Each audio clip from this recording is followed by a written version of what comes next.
Sobre as nuvens vem, a ele os reis se curvarão.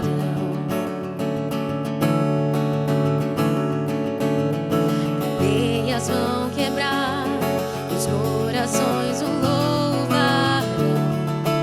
Quem pode deter o meu Deus? Meu Deus é o leão, leão de Judá. Com poder ele ruge e luta minhas guerras. Somente a ele eu me prostro. Cordeiro é o meu Deus, Cordeiro que morreu, perdoando os pecados, seu sangue ele verteu. Eu me prostro diante do Cordeiro e leão. Somente a ele eu me prostro. Temos em ti, Senhor,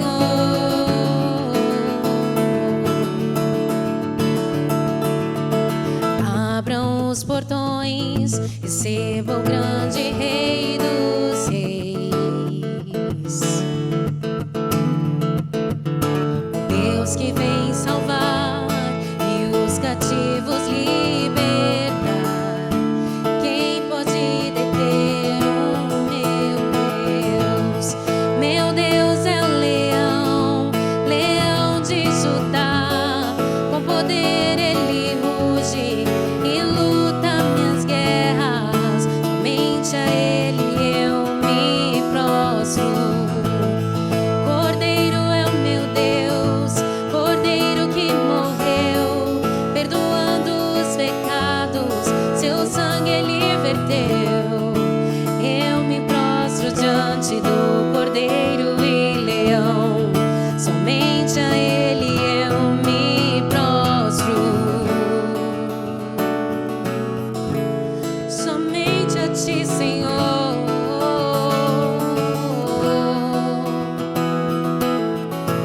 Tu és incomparável, Deus.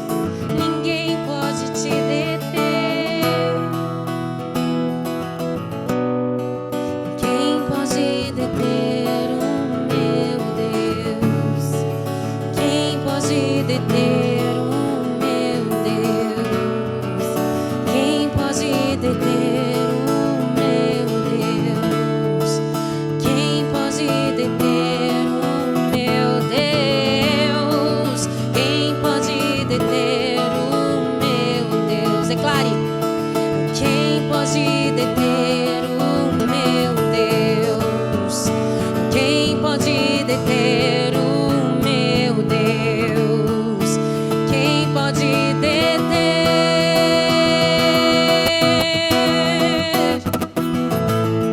Meu Deus é o leão, leão de Judá.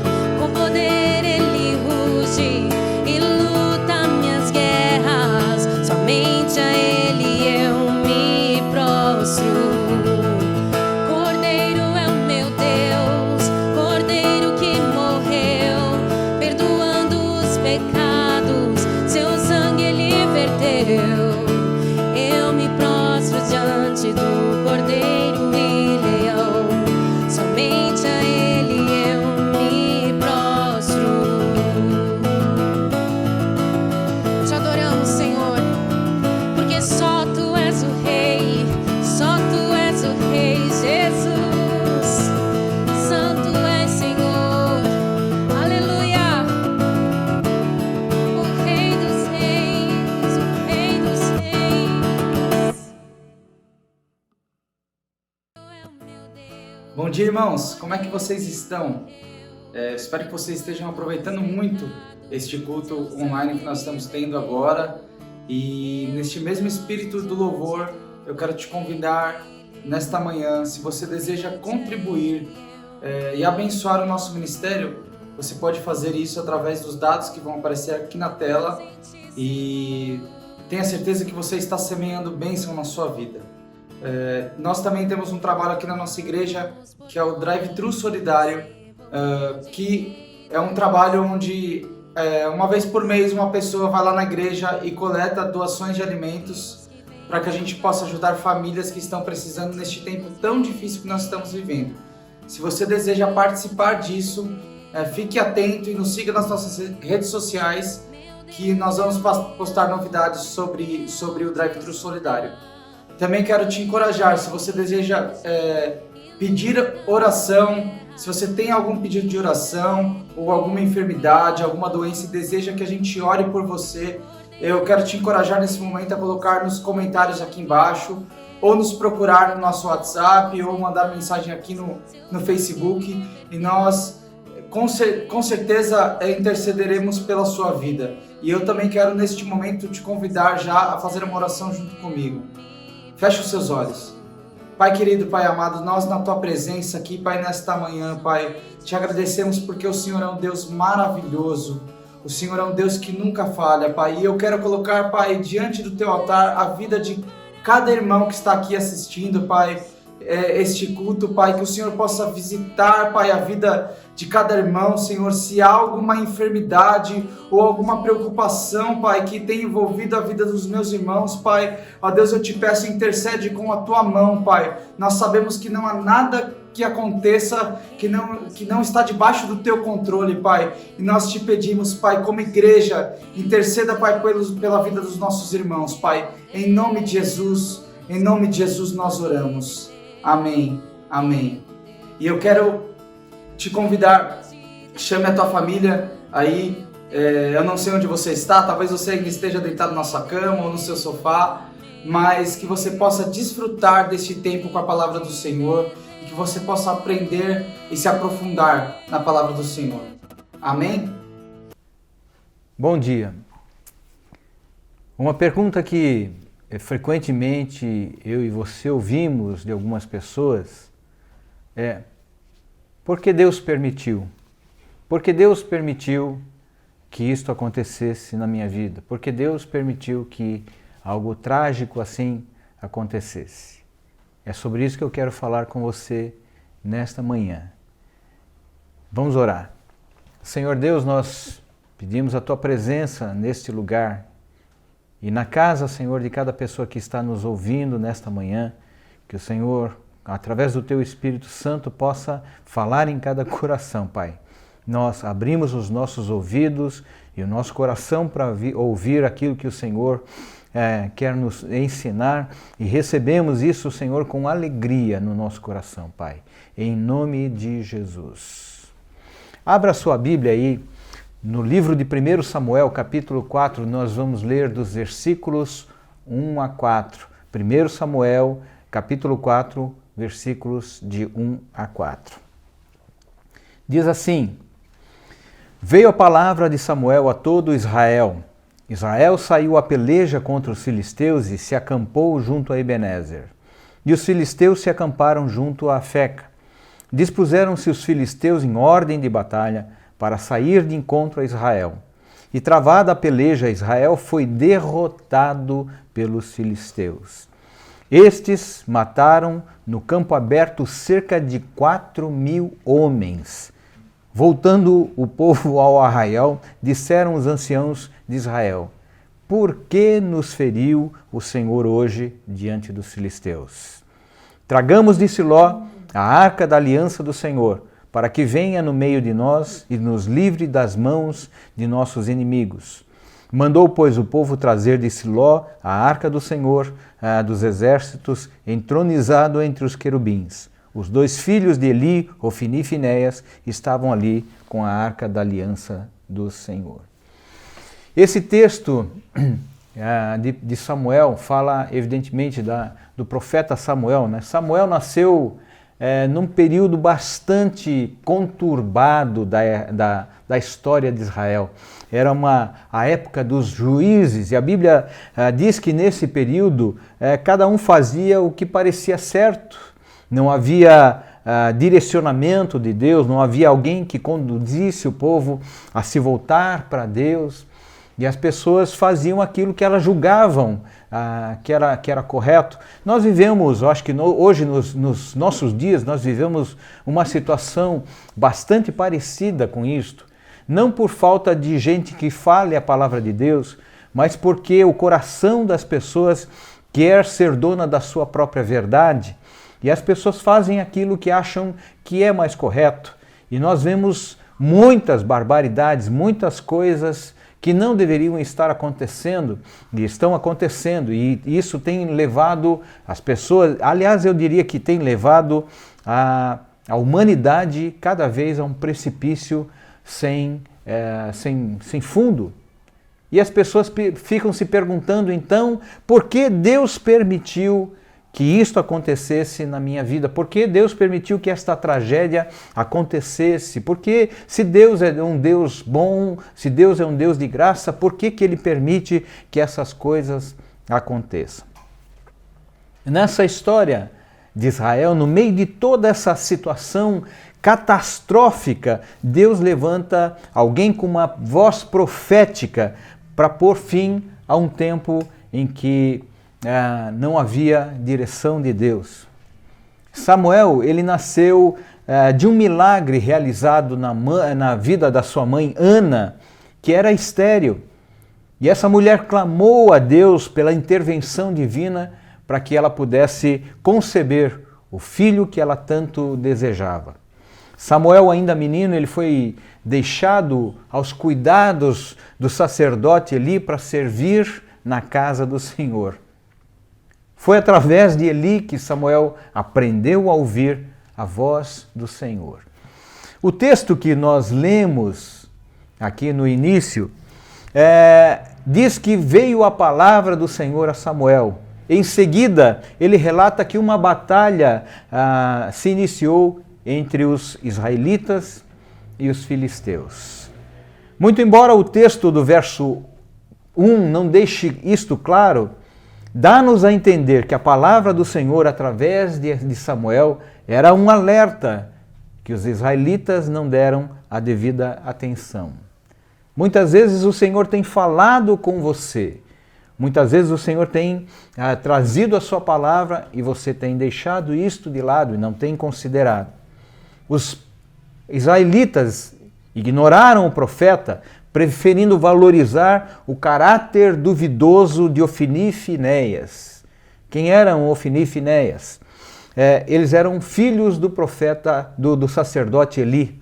Nessa época, eles já exerciam o sacerdócio na casa de Deus, mas a Bíblia deixa claro que eles não conheciam verdadeiramente a Deus e faziam coisas que desagradavam a Deus. Como os sacerdotes, eles tinham a autoridade sobre o povo e influenciavam as pessoas por caminhos errados. É verdade, muitas vezes você tem ouvido pessoas que são designadas como sacerdotes de Deus e que têm levado você, na verdade, para longe de Deus por ensinos que não têm nada a ver com a palavra de Deus. Deus havia enviado um profeta para alertar Eli sobre o que eles estavam fazendo, os filhos de Eli, sobre o que eles estavam fazendo, e que os mataria por causa dos seus pecados. Eli, que era o sumo sacerdote naquela época e pai de Ofni e Finéias, nada fazia para conter as barbaridades que os seus filhos cometiam. Mesmo sabendo do que faziam, ele não os afastou do sacerdócio, mas permitiu que eles continuassem nos seus erros. O verso 2 diz que Israel sofreu uma grande derrota e cerca de 4.000 israelitas foram mortos naquela batalha. Uma tragédia. Eles provavelmente pensavam, bom, nós vamos enfrentar um inimigo que que nós já derrotamos tantas vezes e o Senhor está conosco, nós vamos vencer. Depois da derrota, então, veio a pergunta: por que nos feriu o Senhor hoje diante dos filisteus? É a pergunta que muitas vezes pode estar na sua boca ou na boca de muitas pessoas à sua volta. Por que o Senhor permitiu que isto acontecesse? Os anciãos de Israel ficaram se perguntando por que Deus tinha permitido que aquela situação de vexame estivesse pairando sobre a vida dos israelitas ali. Em grande parte das vezes, as pessoas se lembram de Deus apenas para questioná-lo sobre o que acontece em suas vidas. Apenas para questionar porque Deus não cuida de nós, apenas para questionar porque Deus não provê as necessidades. Assim como aqueles israelitas, as pessoas se esquecem de que, na maioria das vezes, as tragédias são frutos de decisões erradas que tomam por não darem ouvidos à palavra de Deus. Apesar da pergunta que eles fizeram, os hebreus não pararam para ouvir o que Deus tinha a dizer. Não se deram conta de que a situação de pecado em que viviam podia lhes fazer perecer. Muitas vezes você até para em algum momento da sua vida e fala: Senhor, por que o Senhor permitiu que isso aconteça? Por que isso está acontecendo? O que eu tenho que fazer? Mas muitas vezes as pessoas fazem a mesma coisa que fizeram os anciãos de Israel. Não param para ouvir o que Deus tem a falar. Na verdade, Deus tem falado conosco através da sua palavra e muitas vezes nós sofremos as consequências de decisões erradas porque não atentamos para aquilo que a palavra de Deus nos ensina. Às vezes você quer ouvir uma profecia, mas a palavra está te dizendo o que você precisa fazer. Você muitas vezes não precisa ouvir profecias para saber o que precisa ser feito ou não. Ao contrário, essas pessoas lá, por si mesmas, encontraram a solução: trazer a arca da aliança que estava em Siló para o arraial de guerra. Essa foi a solução que eles acharam. As pessoas questionam Deus do porquê Ele permite que algumas coisas aconteçam em suas vidas, mas de fato não querem saber o que Deus tem a dizer. Também como os israelitas nessa história, presumem que já sabem o que fazer e não precisam de que Deus lhes dirija, de que Deus lhes diga o que precisa ser feito. E a nossa vida muitas vezes é levada dessa forma até que algo trágico aconteça. A Arca da Aliança era um memorial sagrado que simbolizava a presença de Deus no meio deles. Mas a presença de Deus, de fato, queridos, não depende ou não dependia da arca. A presença de Deus, na verdade, depende de corações, de pessoas com coração desejoso da presença dele. Depende de pessoas com coração desejoso de fazer a vontade de Deus. A Arca da Aliança deveria lembrá-los de que eles precisavam buscar a Deus continuamente, de que eles precisavam ouvir a voz de Deus continuamente, de que eles precisavam a direção de Deus constantemente em suas vidas, de que eles precisavam servir a Deus com todo o seu coração. Como é que você tem servido a Deus? Quando vêm as tragédias, você busca a Deus, mas e quando as coisas estão bem em sua vida, o que você tem feito? Qual é o seu relacionamento com Deus? Qual é a sua vida com Deus? Qual é o seu contato com Deus no dia a dia? Em vez disso, a arca deixou de se tornar um símbolo da presença de Deus, mas era vista como um amuleto da sorte, uma lâmpada mágica que, se tocada da maneira certa, poderia trazer soluções aos problemas que surgissem quando eles surgissem. Israel estava longe de Deus, servindo a deuses estranhos. Adoravam deuses que lhes era palpável. Em algumas situações a Bíblia fala de peças que foram levantadas como a serpente no deserto, que Israel passou a adorar como se aquilo fosse um Deus, como se aquilo fosse a salvação da sua vida. Eles precisavam enxergar Deus na sua frente, começaram a adorar deuses estranhos, deuses que eles podiam enxergar. Confundiram o invisível com o visível. Na visão deles, a derrota aconteceu porque eles não levaram a arca para o arraial de guerra. Então, a solução era trazê-la. Quando a arca chegou no arraial, fizeram uma grande festa, um grande estrondo. Gritaram de alegria porque a arca estava no meio deles. Até o inimigo, até os filisteus ouviram o alarido, o brado de guerra deles, o brado de alegria por ver que a arca estava ali no meio deles. E quando os filisteus descobriram que o motivo de toda a alegria era a arca da aliança de Israel que estava no meio deles, os filisteus se atemorizaram. Eles mesmos já tinham ouvido falar que a arca era o que dava vitória aos israelitas contra os seus inimigos. Os filisteus creram também no poder da arca, creram que o que fazia de Israel uma nação poderosa era o amuleto que eles tinham com eles. Eles até declararam: ai de nós, isto nunca aconteceu antes. Sabe, as pessoas muitas vezes ligam uma novidade ou algo novo que acontece como se isso fosse o mover do Espírito Santo, e isso pode não ser verdade. As pessoas às vezes vão atrás de terremotos, de barulhos, de situações que mexam com o seu estado espiritual, quando Deus muitas vezes está no sussurro do vento, numa voz calma e tranquila, falando no nosso coração. Deus não estava no meio dos israelitas naquele momento, embora isso era o que eles pensassem.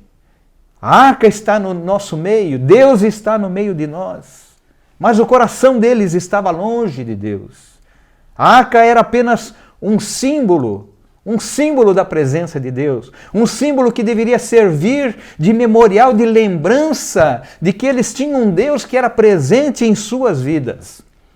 A religiosidade faz com que as pessoas coloquem a sua confiança nas coisas erradas. Nossa confiança tem que estar em Deus. Israel elegeu a arca da aliança como seu amuleto da sorte. As pessoas muitas vezes carregam consigo algum amuleto que acreditam que lhes dará sorte ou que impedirá que algo ruim lhes aconteça, como se aquilo fosse proteger a sua vida. A sua fé está em coisas, não em Deus. A sua fé está num objeto, não no Senhor. Em vez de buscarem a Deus, os israelitas resolveram agir por conta própria. Tomaram uma atitude ainda mais errada, levando a arca da aliança para o arraial, achando que esta era a solução. Algumas considerações que nós precisamos fazer deste texto. A primeira delas é que Deus é um Deus misericordioso e longânimo. E a Bíblia diz que Ele é um Deus tardio em irar-se. Apesar das coisas erradas que seus filhos vinham fazendo, que por si só já eram dignas de condenação e juízo, Deus manda um profeta sem nome alertar Eli sobre a condenação que viria sobre seus filhos. Este alerta deve ter vindo num período muito anterior aos acontecimentos desse texto que nós lemos. Não vemos nenhuma reação positiva de Eli para tentar mudar aquela situação, nem mesmo um arrependimento, né? Uma demonstração de arrependimento. Uma sentença de morte foi pronunciada para dias futuros, que permitiriam que ele tomasse providências e mudasse o rumo da história, mas não. Nada é mencionado a respeito disso. Em situações semelhantes, nós vemos Deus respondendo à voz de arrependimento com misericórdia. Ezequias, o rei Ezequias, recebeu a notícia de sua morte e orou ao Senhor, e Deus lhe deu mais 15 anos de vida. Quando nós olhamos a história de um outro rei, o rei Manassés, que foi um rei terrível, que fez coisas abomináveis, mas quando se arrependeu e se humilhou perante o Senhor, a sua sorte foi mudada. As notícias ruins que muitas vezes recebemos sobre a nossa vida, na verdade, podem ser um alerta de Deus dizendo: olha, muda a tua história. Não é este o caminho que você deve andar. Você deve mudar o teu caminho, você deve amar a Deus, você deve buscar o Senhor.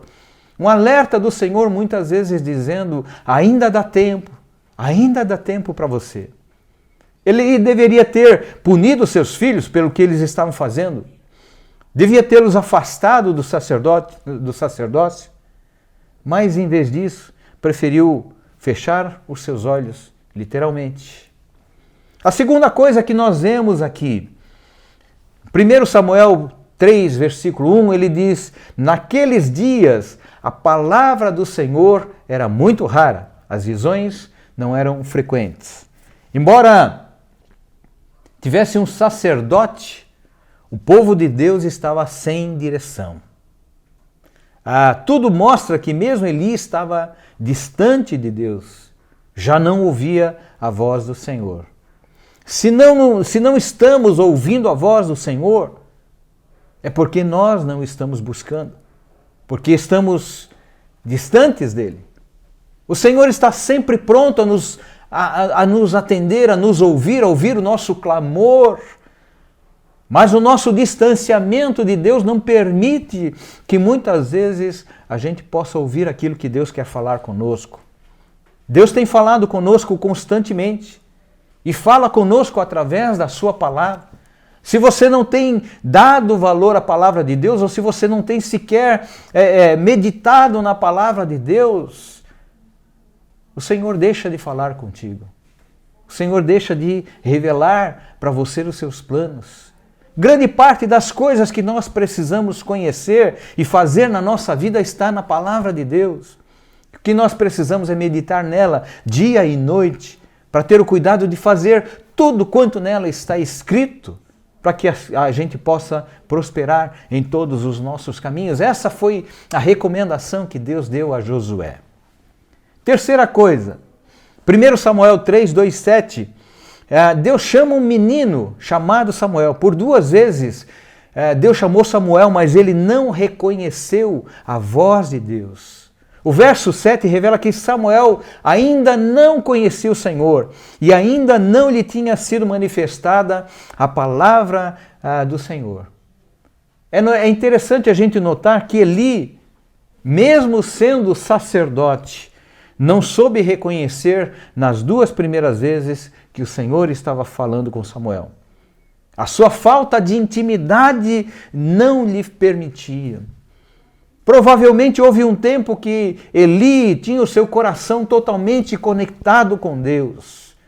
Quando nós vemos a história de Ana, nós vemos alguém que foi usado por Deus para trazer uma revelação, uma palavra de Deus na vida daquela mulher. Mas aqui nós vemos um sacerdote totalmente distante de Deus. Sua insensibilidade para com Ana naquela ocasião, mesmo depois de ter sido usado com Deus, quando a viu balbuciar e chorar, também mostra que Eli já há muito tempo estava distante do Senhor. Exercia religiosamente o ministério sacerdotal. Quando Deus chamou Samuel pela 3ª vez, Eli se deu conta de que só podia ser Deus querendo falar com Samuel. E ali ele o orientou a ouvir e responder: fala que o teu servo ouve. Quando Deus chamou Samuel pela 3ª vez, Samuel teve uma atitude diferente. Numa única noite, Samuel tornou-se crente. Numa única noite, Samuel conheceu o Senhor. Numa única noite, Samuel se tornou profeta do Senhor. Mais tarde se tornaria também sacerdote e juiz. A quarta coisa que nós vemos nessa história, queridos, é que através de Samuel, Deus confirma a sentença de morte sobre a casa de Eli. No verso 13, quando Deus confirma a sua palavra, diz que tudo aquilo estaria acontecendo porque Eli não repreendeu os seus filhos. Na verdade, nós vemos uma atitude de repreensão lá no capítulo 2, de Eli contra os seus filhos, dizendo: olha, vocês têm feito coisas erradas. Mas Eli precisava fazer mais do que apenas repreender. Ele precisava tomar uma atitude em relação aos seus filhos que não deram ouvidos à sua palavra. A NVI traz uma tradução mais apropriada, dizendo que Eli não os puniu. E foi por isso que veio o julgamento sobre a vida deles. Eli não os puniu. Ele deixou que as coisas acontecessem, simplesmente deixou o barco correr como eles queriam.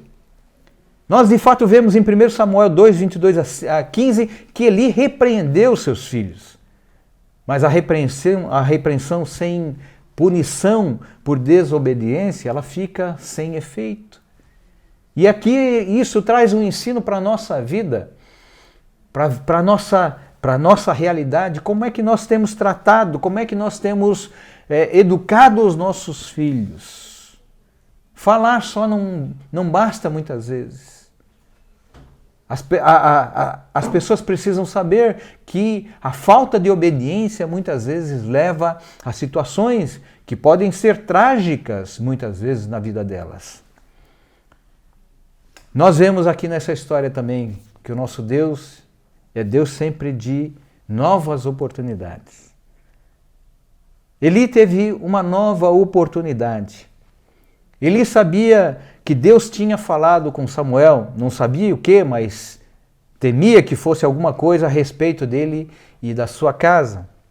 Ouviu de Samuel que aquilo que já tinha ouvido muito tempo antes daquele profeta que a Bíblia não cita o seu nome, o juízo que Deus tinha determinado não poderia ser mais evitado. O ponto em que os filhos de Eli chegaram já não permitia mais arrependimento. E aquele acontecimento, o julgamento sobre a vida deles era iminente, diferente da outra palavra. Há um tempo em que Deus dá oportunidade para você se arrepender. Há um tempo que o julgamento vem e já não há mais possibilidade, porque o seu coração já está totalmente contaminado pelo pecado. Mas Eli recebeu uma nova oportunidade. Uma oportunidade de se arrepender dos seus pecados, de se arrepender daquilo que havia feito. Mesmo nos momentos finais da nossa vida, queridos, Deus sempre nos dá a oportunidade de arrependimento e de entrega da nossa vida em suas mãos. O estranho é ver que Eli aceita aquelas palavras ou aquela palavra sem tomar qualquer atitude de arrependimento. Na verdade, nós vemos um homem totalmente submisso a uma decisão de julgamento sobre a sua vida sem que ele desejasse que aquilo fosse mudado. E ele diz: é o Senhor, faça o que bem lhe aprouver. É como muitas vezes você entregar a sua vida à destruição porque você não vê possibilidade de transformação, de ter a sua vida resgatada novamente, de ter o seu relacionamento com Deus novamente resgatado. Deus estava dando uma oportunidade para Eli e Eli simplesmente a desprezou. Por que os israelitas foram derrotados pelos filisteus? O afastamento de Deus fez Israel se tornar um povo religioso. Apegaram-se à arca como um amuleto de sorte. Os israelitas queriam Deus para estar lá por eles na hora da necessidade, para fazer o que eles queriam que Deus fizesse. O Deus deles é um Deus para ser usado, não para ser honrado, não para ser glorificado, não para ser adorado, não para ser obedecido. E muitas pessoas têm agido da mesma maneira. Só pensam em Deus quando precisam de alguma coisa. Não têm honrado a Deus como deveriam, não têm adorado a Deus como deveriam, não têm buscado e nem têm glorificado a Deus como deveriam fazer. Eu quero dizer para você uma coisa. Deus não está à nossa disposição para fazer aquilo que queremos como se fosse nosso servo. Deus está ali para nos abençoar. Deus está ali disposto a nos trazer bênçãos sem medida. Mas nós precisamos estar conectados com Ele.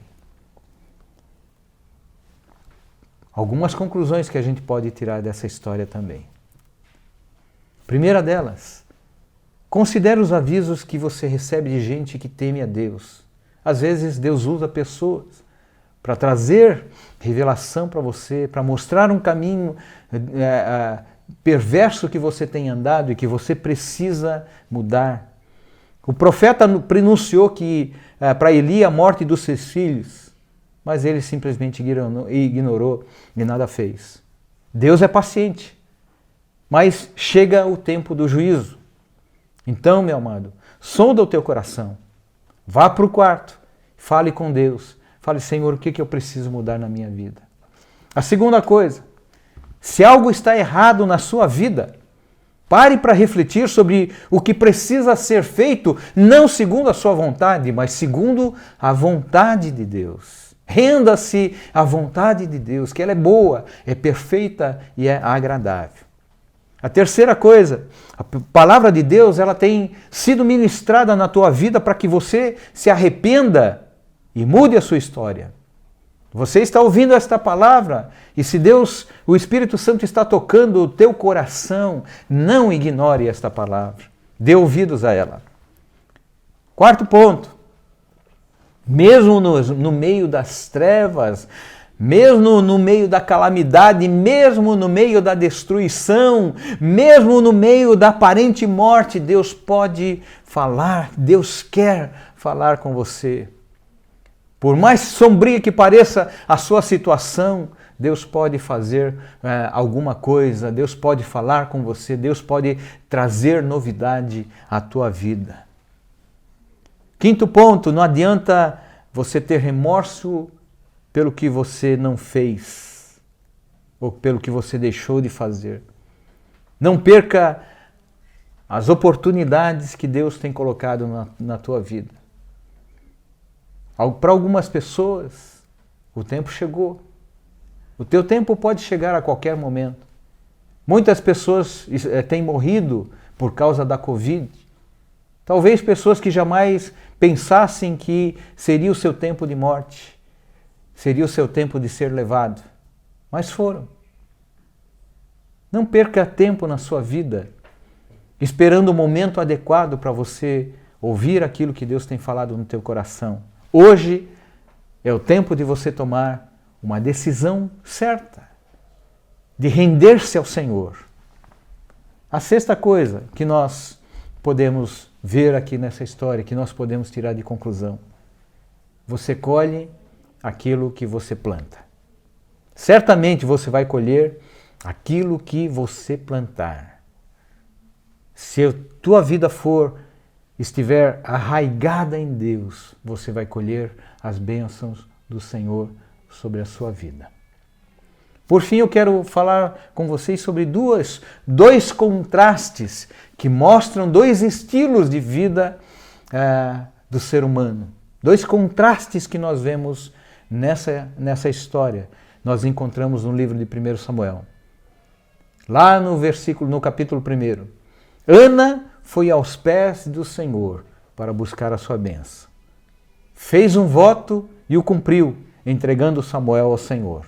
Colheu aquilo que plantou, porque Deus lhe deu outros filhos. Foi abençoada com outros filhos.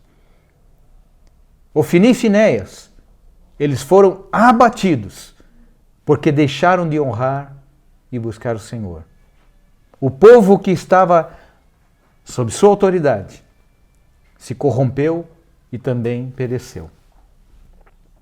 A vida que nós escolhemos pode ser trazer bênção ou pode trazer tragédia. E o grande problema é que muitas vezes, dependendo do seu grau de autoridade no lugar onde você está, se você é um pai de família, muitas vezes você pode trazer, não só para a sua vida, mas para a vida da sua família também, a tragédia. Busque ao Senhor com todo o teu coração. Arrependa-se. Ainda dá tempo. Faça de Deus o teu escudo. Faça de Deus o teu suporte. Faça de Deus aquele que traz provisão sobre a tua vida. Confie no Senhor com todo o teu coração. Não confie em coisas, não crie amuletos na sua vida, não crie bengalas na sua vida. Deixe que o Senhor seja Senhor em todas as coisas. Que Deus te abençoe. Que Deus guarde o teu coração. Que Deus seja Senhor da tua vida em todo o tempo.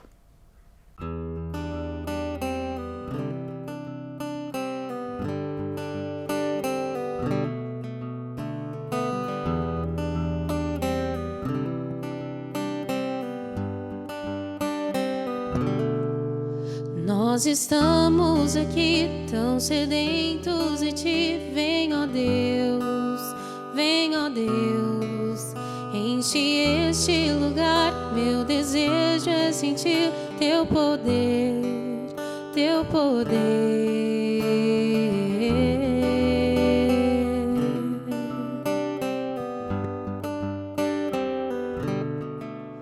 Nós estamos aqui tão sedentos de ti. Vem, ó Deus, enche este lugar. Meu desejo é sentir teu poder, teu poder. Então vem me incendiar. Meu coração é o teu altar. Quero ouvir o som do céu, tua glória contemplar. Então vem me incendiar. Meu coração é o teu altar. Quero ouvir o som do céu, tua glória contemplar.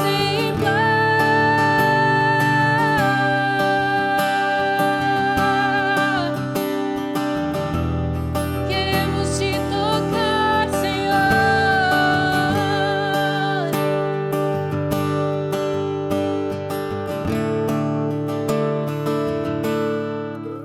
Nós estamos aqui tão sedentos de ti. Vem, ó Deus, enche este lugar. Meu desejo é sentir teu poder, teu poder. Então vem me incendiar. Meu coração é o teu altar. Quero ouvir o som do céu, tua glória contemplar. Então vem me incendiar. Meu coração é o teu altar. Quero ouvir o som do céu, tua glória contemplar. Te damos honra, te damos glória. Teu é o poder, para sempre, amém. Te damos honra,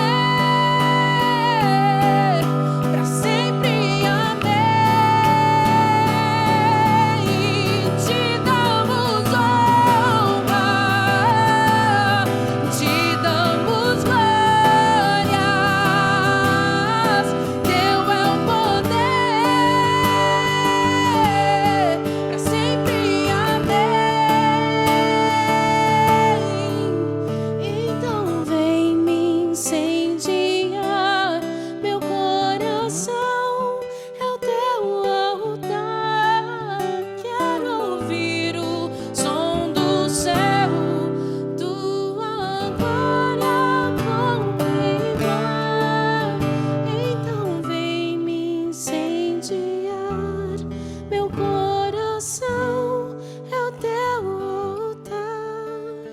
Quero ouvir o som do céu, tua glória contemplar.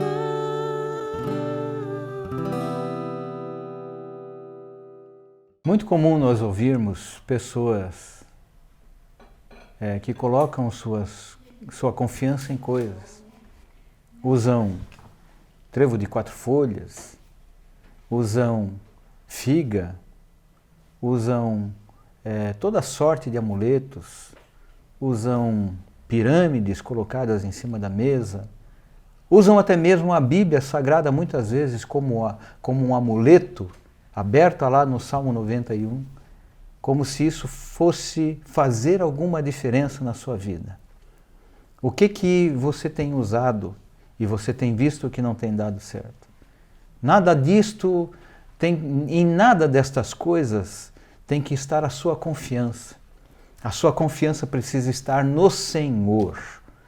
É o Senhor que tem o controle da nossa vida, é o Senhor que tem o melhor preparado para mim e para você.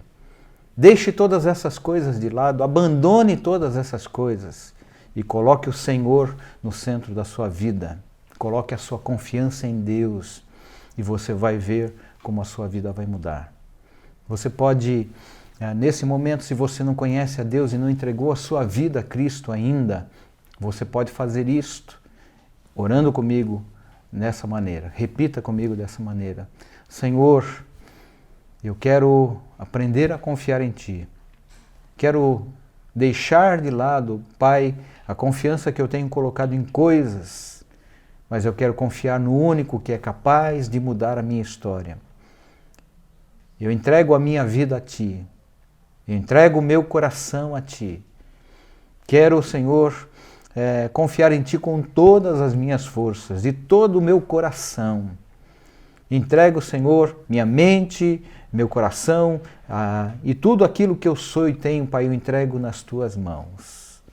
Que o Senhor limpe o meu coração, que o Senhor renove a minha mente, que a Tua palavra seja a luz do meu caminho, que a Tua palavra seja o meu guia, que a Tua palavra, Senhor, seja aquilo que vai me trazer bênção no meu dia a dia. Eu entrego minha vida a Ti, em nome de Jesus. Amém. Que Deus te abençoe, que você possa realmente ter a sua vida renovada. Se você entregou a sua vida a Cristo agora e quer nos falar, que quer falar conosco, quer nos comunicar, você pode fazer isso através das nossas redes sociais. Mande um recadinho para a gente. Se você precisa de oração, mande um recadinho para a gente, nós vamos estar orando por você. Que Deus te abençoe. Até a próxima semana.